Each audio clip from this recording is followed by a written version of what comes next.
Bonsoir chez vous. L'osmose.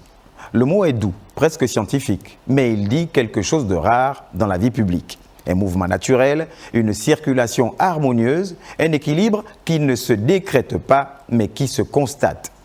Et ces derniers jours, force est d'admettre que le pays a donné à voir une forme d'osmose inattendue, presque déroutante, sur 3 plans pourtant très différents: le dialogue politique, les chantiers de modernisation et l'éducation célébrée ce 23 mars.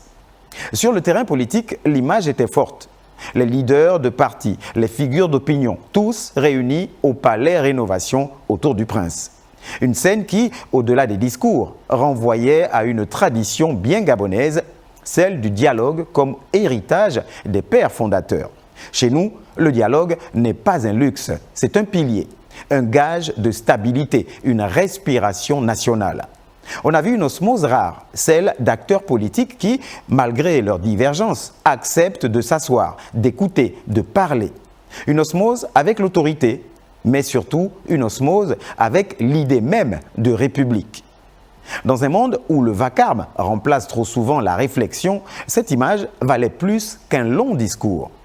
Et puis avouons-le, voir certains irréductibles soudainement partager l'osmose, c'était presque un miracle digne des manuels de biologie.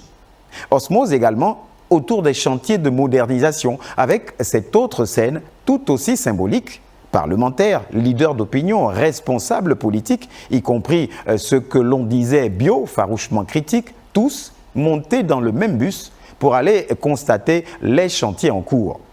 Un véritable tais-toi du côté de la cité de la démocratie, parce que les faits parlent. Parce que l'ampleur des réalisations de la cité émeraude à la cité de la démocratie est venue tordre le cou à l'adage bien connu: il est facile de casser, mais difficile de reconstruire. Eh bien non, reconstruire est possible, reconstruire est visible, reconstruire est en marche.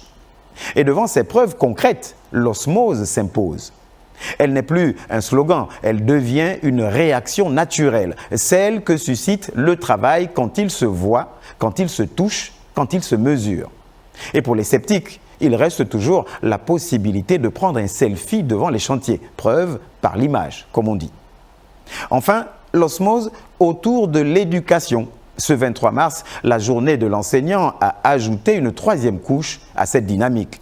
L'osmose autour des chantiers éducatifs, la reconnaissance renouvelée de la noblesse du métier d'enseignant et surtout la volonté affichée de créer les conditions d'une sérénité durable. La parole du chef est sacrée.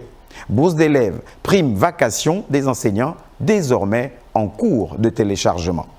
Après la pluie qui s'est abattue sur le secteur, la météo semble enfin favorable. Et dans un pays où l'avenir se conjugue d'abord dans les salles de classe, cette osmose-là n'est pas seulement symbolique, elle est stratégique. Enfin, sauf si les élèves décident que l'osmose, c'est aussi sécher les cours en harmonie. Juste une boutade. Mais quoi qu'il en soit, sur la voie de l'osmose, on tend vers le 12 avril. Le 12, c'est le 12, se souvient-on.